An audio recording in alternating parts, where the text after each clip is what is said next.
श्री गणेशाय नमः। दोस्तों, चैत्र मास के चारों सोमवार को 30वां सोमवार कहा जाता है। इन चारों सोमवार को भगवान जगन्नाथ के मंदिर और प्रतीकों की पूजा होती है।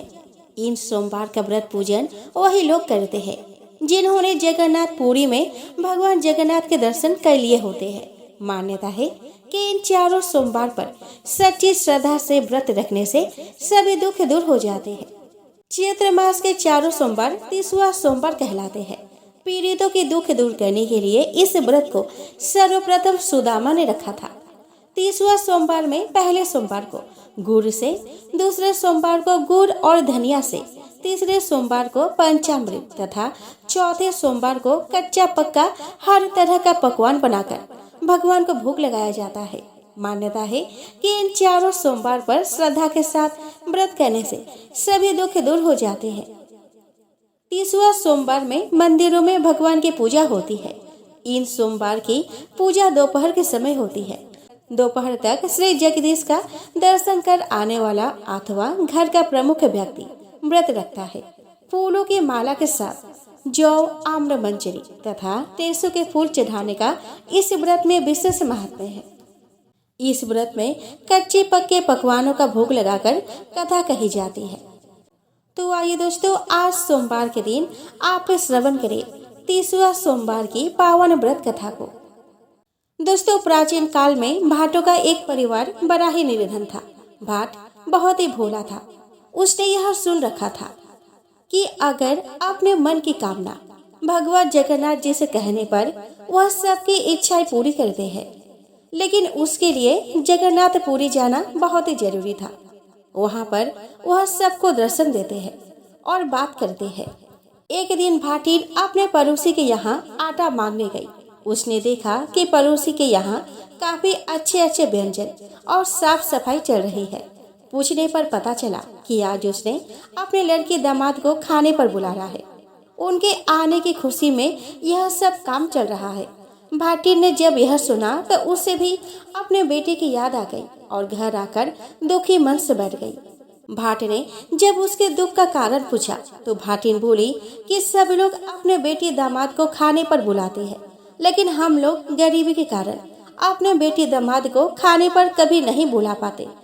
भाट बोला कि इसमें दुखी होने की कौन सी बात है। जाओ तुम भी अपने छोटी बेटी दामाद को खाने पर निमंत्रण देकर आओ। कल हम बहुत सारा भिक्षा मांग कर लाएंगे, जिसमें तुम अपने बेटी दामाद को तरह तरह के व्यंजन बनाकर खिला देना। दूसरे दिन भाटिन अपनी छोटी बेटी, जो कि उसके पास में ही रहती थी, वह भी बहुत गरीब थी, उसके घर जाकर खाने पर निमंत्रण कराई। उस दिन भाट सुबह जल्दी उठकर भिक्षा मांगने के लिए निकल पड़ा।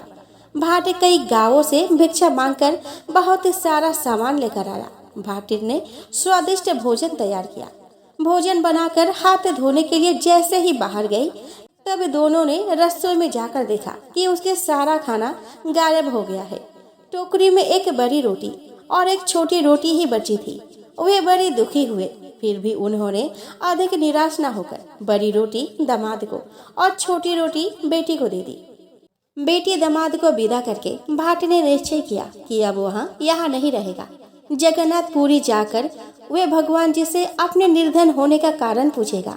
अगले दिन भाट भाटिन को घर पर छोड़कर जगन्नाथ जी के दर्शन के लिए चल पड़ा। उसने रास्ते में देखा कि बहुत से लोग पेड़ों से पत्ते तोड़कर उनके दोने और पत्तल बना रहे हैं। कारण पूछने पर लोगों ने उसे बताया कि राजा के महल में श्री जगदीश जी का भंडारा है। भाट भी उनके साथ काम करने लगा और सायकाल होने पर वह भी हुनी के साथ राजमहल में चला गया। भाट भी भोजन करने बैठ गया। उसने एक पत्तल में स्वयं भोजन किया और दूसरी बांधकर एक मटकी में रख ली। छाछ बेचने वाली स्त्रियां शहर से गांव लौट रही थी। उसने वह मटकी उनमें से एक स्त्री को दे दी। वह स्त्री अभी थोड़ी ही दूर चली ही थी कि मटकी का बोझ बढ़ने लगा। उसने मटकी उतारी और देखने लगी कि उसमें क्या है। ज्यों ही उसने अपने हाथ मटकी में डाला तो हाथ उसी में फंस कर रह गया। अंत में उसने श्री जगदीश जी का स्मरण करके कहा कि भाट की सौगात भाट के यहाँ जाए, हमारा हाथ छूट जाए। इतना कहा ही था कि हाथ मटके से निकलकर बाहर आ गया। घर पहुंचकर उस स्त्री ने अपने सास से कहा कि इस मटकी में देखना मत, भाटिन को बुलाना और उसे दे देना। पर सास का शंकाशील हृदय ना माना। जो ही उसने मटकी खोलकर देखी तो उसमें हीरे पन्ने थे। सास के मन में बेईमानी आ गई। उसने वह मटकी स्वयं रख ली। भाटिन को दूसरी मटकी में गेहूं भरकर देने का विचार किया। जो ही सास ने गेहूं निकालने के लिए कच्चे कोठार का छेद किया, उसमें से कीड़े निकलने लगे। घबराकर सास बोली कि भाट की सौगात भाट के जाए, हमारे गेहूं गेहूं हो जाए। इतना कहते ही गेहूं के गेहूं हो गए। उसने भाटिन को बुलाकर मटकी उसे दे दी। भाटिन ने घर जाकर मटकी को खोला। हीरे जवाहरातों से भरा पाया। उसने उनका एक हिस्सा पूरे कर्म के लिए संकल्प करके शेष अपने निर्वाह के लिए रख लिया। उधर भाट श्री जगदीश जी की यात्रा के लिए आगे बढ़ता जा रहा था। उसे रास्ते में एक साधु मिला। साधु ने कहा कि यदि तुझे सचमुच ही श्री जगदीश जी की छड़ी लगी है तो तू हमारे धुने में धंस जा। तत्काल ही श्री जगदीश जी के पास पहुंच जाएगा। ज्यों ही भाट भूने में धंसने लगा, साधु ने मना करके अंधेरे कुएं में गिरने का आदेश दे दिया। भाट कुएं में कूदने को भी तैयार हो गया। फिर साधु के कहने पर भाटे भरभूजे के भार में सिर देने को तैयार हो गया। भाट को सारी परीक्षाओं में सफल पाकर साधु बड़ा प्रसन्न हुए। रात को साधु ने भाट को एक चुटकी दाल, चावल और आटा देकर भोजन बनाने के लिए कहा। भाट ने एक हांडी में चाल दावल डाल दिए और आटा गूंथ कर ढक दिया। आँच लगते ही खिचड़ी हांडी से बाहर उफरने लगी। भाट ने उफान में आया हुआ पानी पी लिया और उसी से संतुष्ट हो गया। रसोई तैयार हो गई। उसने साधु को भोजन के लिए कहा। क्योंकि रसोई पहले ही जूठी हो चुकी थी, इसीलिए साधु ने भोजन करने से इनकार कर दिया। भाट ने राहगीरों को भोजन कराना शुरू कर दिया। फिर भी भंडार में बहुत सा भोजन बच गया। तब भाट ने साधु से कहा कि आप मैं समझ गया, आप ही स्वामी जी है, क्योंकि ऐसी सिद्धि किसी और में नहीं है। मैं अल्पज्ञ हूँ और आप सर्वज्ञ है। मैं आपकी परीक्षा लेने योग्य नहीं हूँ। जिस प्रकार आपने कृपा करके मार्ग में दर्शन दिए हैं, वैसे ही पूरी में भी दीजिए। साधु बोला कि जहाँ हम हैं वही पूरी भी है, भ्रम में ना पड़, जो इच्छा हो मांग। भाट बोला कि महाराज मैं बहुत गरीब हूँ, मुझे तो पेट भर भोजन नहीं मिलता, कृपया मेरी दरिद्रता दूर कीजिए। साधु ने कहा कि पूरे के पास ही बेल की झाड़ी का वन है, तू उस झाड़ी में से 5 बेत तोड़ ला। भाट ने वैसा ही किया। बेत तोड़ते ही उसके मुस्कें बंद हो गई। यह देखकर साधु ने कहा, तू लालची है, तुझे असंतोष तो है ही, तेरी तृष्णा भी प्रबल है, इसी कारण तेरी ऐसी दशा हो रही है। तू इन बेतों को छोड़ने का संकल्प करके केवल 5 बेत लेकर चला जा। भाट ने वैसा ही किया। वह 5 बेत लेकर साधु के पास पहुंचा। साधु ने उसे पीतल की एक बटलोई देकर कहा कि चैत्र मास के प्रत्येक सोमवार को इन बेतों की पूजा किया करना। चौथे सोमवार को हमारे नाम पर भंडारा देना। ऐसा करने से इस बटलोई में 56 प्रकार के व्यंजन मिलेंगे। बटलोई लेकर प्रसन्नचित्त भाट घर की ओर लौटा। रास्ते में वह एक स्थान पर पानी पीने लगा तो उसकी अंजलि में टेसु का एक फूल आ गया। फूल को देखते ही उसे स्मरण हुआ कि आज चैत्र मास का पहला सोमवार है। भाट ने पास ही के खेत में काम कर रहे लोगों को बुलाकर उसी स्थान पर पूजा करके कथा कहने को चाही, पर कोई भी उसकी कथा सुनने को राजी न हुआ।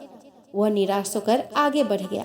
उसके जाते ही किसानों का अनाज अपने आप जलने लगा। वे भाट को वापस बुला लाए। भाट ने बेतों की पूजा करके कथा कही और अपने घर की ओर चल दिया।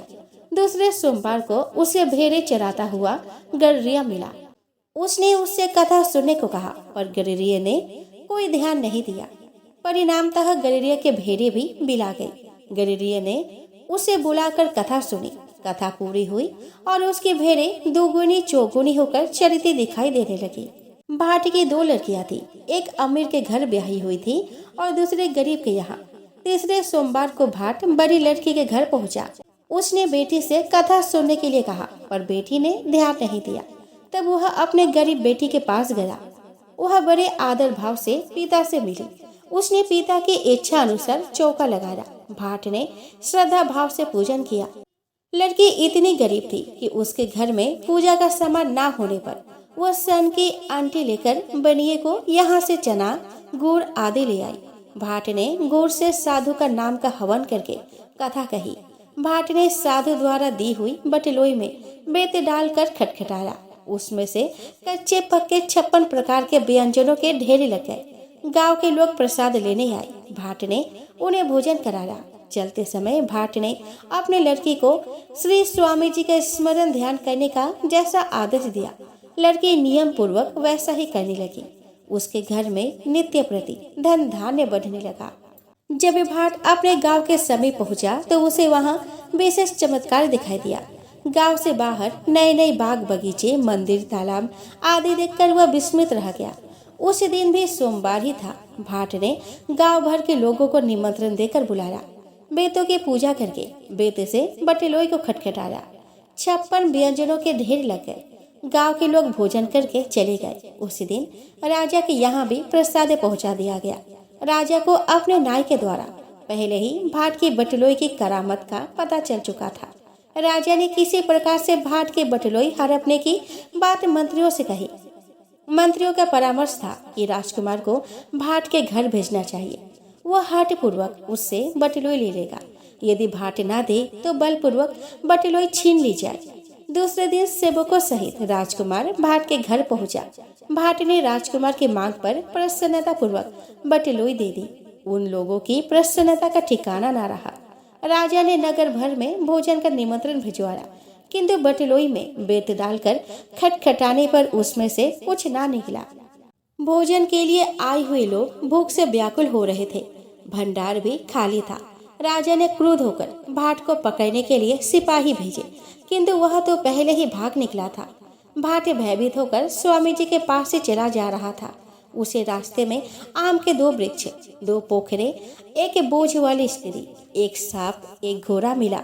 घोड़ा भाट से बोला कि स्वामी जी से मेरा संदेश कहना कि मैं बहुत दिनों से सर सवर कर घूम रहा हूँ।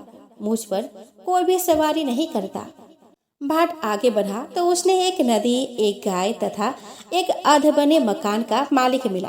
वे सभी दुखी थे। उन सब के संदेश लेता हुआ भाट जगदीशपुरी के समीप जा पहुंचा। वहां स्वामी जी ने उसे पुनः दर्शन दिए। उसने स्वामी जी को साष्टांग प्रणाम करके बटलोई तथा अपने बड़े बेटी दामाद की घटना कहा सुनाई। स्वामी जी ने उससे कहा कि घर लौट जाओ, राजा से बटलोई ले लो और अपने बेटी दामाद को कहानी सुना दो। भाट स्वामी जी को दंडवत प्रणाम करके लौट पड़ा। वो जितने कदम घर की ओर उठाता था उतना ही बहरा होता जाता था। वह घबराकर पुनः स्वामी जी की ओर चल दिया। वहां पहुंचकर उसने रास्ते में मिलने वालों के संदेश कह सुनाए।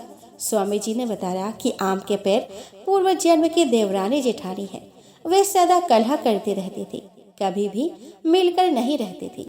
इस कारण उसका फल कोई नहीं खाता। तुम उन दोनों पेड़ों के 5-5 फलों को खा लेना, तब सब लोग उनका फल खाने लगेंगे।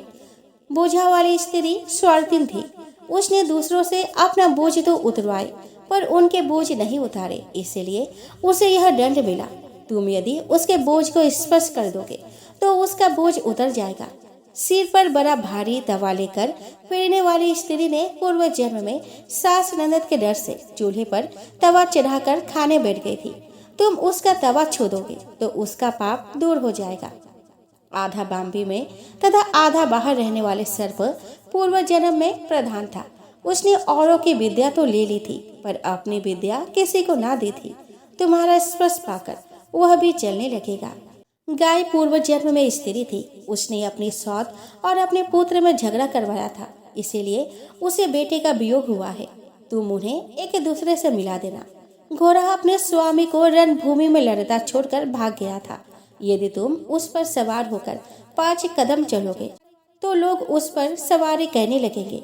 अधबने मकान के मालिक से कहना कि उसके नगर में यदि कोई कन्या कुमारी है और उसके माता पिता निर्धन है तो उस कन्या का यदि वह किसी अच्छे घर में विवाह कर देगा तो उसका मकान सहज ही उठ जाएगा। उसकी समस्त मनोकामनाएं पूर्ण हो जाएंगी। इतना सब कहकर स्वामी जी अंतर ध्यान हो गए। जब रास्ते में सबको संदेश पहुंचाता हुआ भाट अपने गांव पहुंचा तो राजा ने उसे बुलाया और उसका भव्य स्वागत किया। उसकी बटुलाई उसे लौटा दी। भाट ने स्वामी जी की पूजा की। बड़ी लड़की और दामाद को बुलाया और उन्हें कथा सुनाई। कथा सुनने से उनकी संपत्ति पहले जैसी हो गई। इस प्रकार कुदरती भाट की यात्रा के समय से तीसवा सोमवार की यात्रा का प्रचलन हुआ। टेसु के फूल से पूजन की परंपरा भी यहाँ से शुरू हुई, इसीलिए इन्हें तीसवा सोमवार कहते हैं। चैत्र मास के सभी सोमवार को तीसवा सोमवार का व्रत और पूजन किया जाता है।